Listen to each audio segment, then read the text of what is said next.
Hello ඉතින් කොහොමද අපි ගිය පොඩි ගමනක් වොයිස් කරන්න හිතුවා මේ වීඩියෝ අරගෙන දැන් ටික දවසක් එවුනාට මේ අද තමයි නිදහසක් හම්බුනේ වොයිස් කරන්න මොකද මේ පාර එක්සෑමුත් තියෙන නිසා ටිකක් කාර්ය බහුලයි මේ ඉතිං අපි කෑගල්ලේ ගියපු දවස අපි ගියා අපේ පොඩි මාමගේ වෙඩින් එකට එතකොට තමයි ඉතින් මේ වීඩියෝ ක්ලිප්ස් ටික ගත්.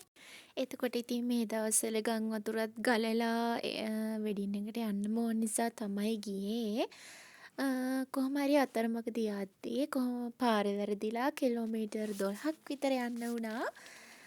ඊට පස්සේ සිමෙන්ති ලෝරියක් පෙරලිලා ඒක ගන්න ගොනුත් හිටියා. ඉතින් කොහොම හරි අපිට වෙනද ගමන වෙනදා යනවට වඩා දුර වැඩි වුණා.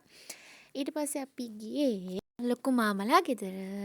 අපේ චූටි බෝනික්කිත් හිටියා. තාත්තා ඔන්න ඉතින් චූටිව හුරතල් කරා. අපි ඉතින් චූටිත් එක්ක තමයි ගියේ. ලොකු නැන්දයි ලොකු මාමයි බයික් එකේ තමයි ආවේ. ඒ කොල්මත් එක්ක යද්දී ඉතින් මාර සතුටුයි. එක එක විකාර කියව යනවා ඉතින්. ඔන්න ගිහිල්ලා ඉතින් මඩ අනනවයි. එකක් නෙවෙයි පණ්ඩිත කන්නේ. මේ තියෙන්නේ ගම් වතුර ගලපු ගම්. ඔය දුඹුරු පාටට වගේ තියෙන ඒ මට්ටමටම ගම් වතුර ඇවිල්ලා ඉතින් පව්වේ මිනිස්සු කඩවල් වල තියෙන බඩු එහෙම එළියට දාලා ගිනි තියනවා. හැමතේම විනාශ වෙලා තිබ්බේ.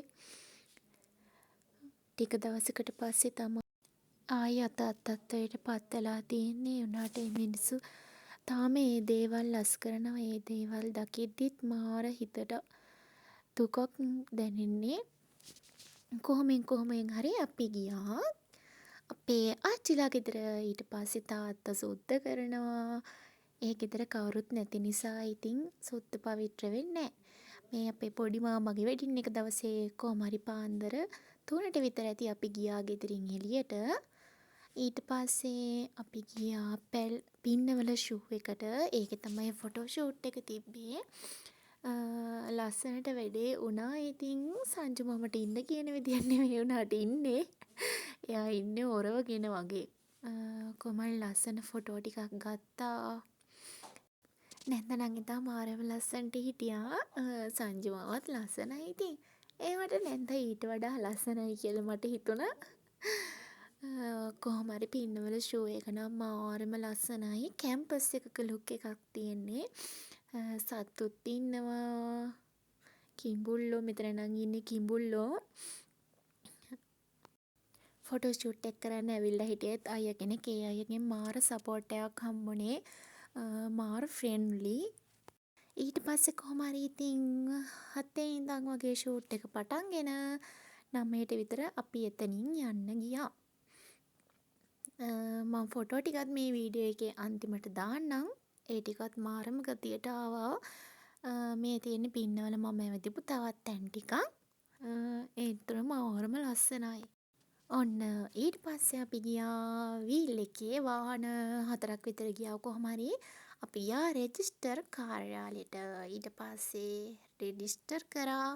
ලොකුවට වෙඩින් එකක් නම් ගත්තේ නෑ. ඒත් මේ විදියට තමයි වෙඩින් එක ගත්තේ. ඊට පස්සේ ඔන්න මුදු මාරු කරලා සංජු මාමයි නැන්දයි විවාහ වුණා. ඉතින් කොහොම හරි මේ දෙන්නා අවුරුදු 5ක් විතර ආදරේ කරලා මන් දන්න විදිහට නම්. ඊට පස්සේ අපි ගියා ගෙදර.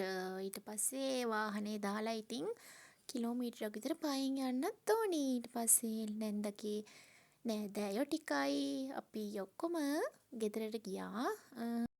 අපේ අම්මලා ලොකු අම්මලා හැමනම් රෙජිස්ටර් කාර්යාලයට ආවේ නෑ. අපි ටික තමයි ගියේ. ඒගොල්ලෝ ගෙදර හිටියා. ඉතින් ගෙදරත් කවුරු හරි ඉන්න එපේ නෑදෑයෝ එද්දි. රතිඤ්ඤ පත්තු කරන්න එහෙම. ඊට පස්සේ ගෙදරත් ප්‍රේමසිංහ සීයලා තව නෑදෑයෝ ටිකක් ඇවිල්ලා හිටියා. මේක ඉතින් අපේ තාත්තා වීඩියෝ කරන්නේ පොඩ්ඩක් කැම් එක කරක තමයි වීඩියෝ කරන්නේ. අපේ තාත්තට ඉතින් චුට්ටක් තේරෙන්නේ නෑ වීඩියෝ කරන්න ගත්තට ඉතින්. ඊට පස්සේ ඔන්න කෑම මේසේ ලෑස්ති කරලා තිබ්බා. උයන්නත් අයියලා දෙන්නෙක් හිටියා. මාරම රසට කෑම ටික නම් තිබ්බා. ඔන්න අපේ මල්ලි චූටිය හුරතල් කරනවා. මේ ඉතින් අපි පහෝදා ආපහු පින්නවල ෂෝ එක බලන්න ගියා. අම්මලාගේ ඉතින් ගිහිල්ලා තිබ්බේ නෑනේ. අපි බණ්ඩාරවැල ඉඳන් මෙහෙ ආවේ පළවෙනි පාරට. මං එදා ෂූට් එක කරන දවස් තමයි මුලින්ම ගියේ සංජු මාමලත් එක්ක එතෙන්ට. කලින් ගිහිල්ලා තිබ්බෙත් නෑ. ඊට පස්සේ සම්පූර්ණ ඇවිද්දෙත් නෑ. ඉතින් ඊට පස්සේ පහුවදා තමයි අම්මලත් එක්ක ආපහු ඇවිදින්න ගියේ. ලස්සනයි ඉතින් පොඩ්ඩක් අවසර වැඩි. ඒ නිසා චුට්ටක් රස්නී. ඒ පැත්තේ ඉතින් කොහොමද රස්නි මේ දවස් ටිකේ නා වැස්ස නිසා එච්චර රස්නියක් තිබ්බේ නැහැ. වෙනදා නම් ඉතින් ගිහිල්ලා ඉන්නම අමාරුයි. කොහොම වුණත් ඉතින් වෙඩින් එකට යන්න ඕන නිසා ගියානේ. එන්නට අපි ෂෝ එක බලන්නත් ගියා. මෙතනත් මාරම ලස්සනයි. ඇවිදින්න ගොඩාක් තැන් තිබ්බා. ඔය ඉතින් ඉන්නේ අපේ කට්ටිය අපේ මල්ලි, තාත්තා, අම්මා, නැන්දා, සංජු මාමා. ඒ අරත් එක්ක ඉතින් මා ගියා.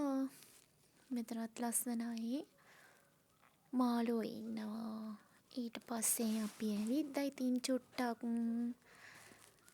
මාර්ම රස්නී හිටියේ. ඔව් සැරයි ඉර එළිය නෑ. ඒ වුණාට මේ රස්නී. ඊට පස්සේ මේ සමන් දෙවියන්ගේ ආභරණ වඩම්මනවා. ඒකත් ඉතින් චූටි වීඩියෝ එකක් මම ගත්තා. මම ඉතින් මීට කලින් එහෙම දැකලා තිබ්බේ නෑ සමන් දෙවියන්ගේ ආභරණ වඩම්මනවා. ගොඩාක් වාහන ගියා. ට්‍රැෆික් එක ටිකක් වැඩි. පොලිසියනුත් හිටියා. මේ පැත්තේ වාහන තදබදයක් තිබ්බේ නෑ. ඉතින් එහා පැත්තේ ලේන් එකේ තමයි මේ ඉතින් අපි ගෙදර එන දවසේ. ඔහොම තමයි ඉතින් මේ දවස් ටික ගෙවුනේ. කොහොම හරි අපි කෑගල්ලේ දවස් 7ක් විතර හිටියා. ෂෝක් ඉතින්. ඔන්න ඉතින් මං කියවනේ වීඩියෝ එකේ අන්තිමට ෆොටෝ ෂූට් එකේ ෆොටෝ ටික දාන්නම් කියලා. ඔන්න ඔහොම තමයි ඉතින් එදා ෆොටෝ ටික ගහලා තිබ්බේ. ලස්සනට ෆොටෝ ටික නම් වැදුනා. සමහර ස්ටෙප් ඉතින් මාත් ඉන්න කියලා දුන්නා. ලස්සනට වැඩේ වුණා ඉතින්. බයි.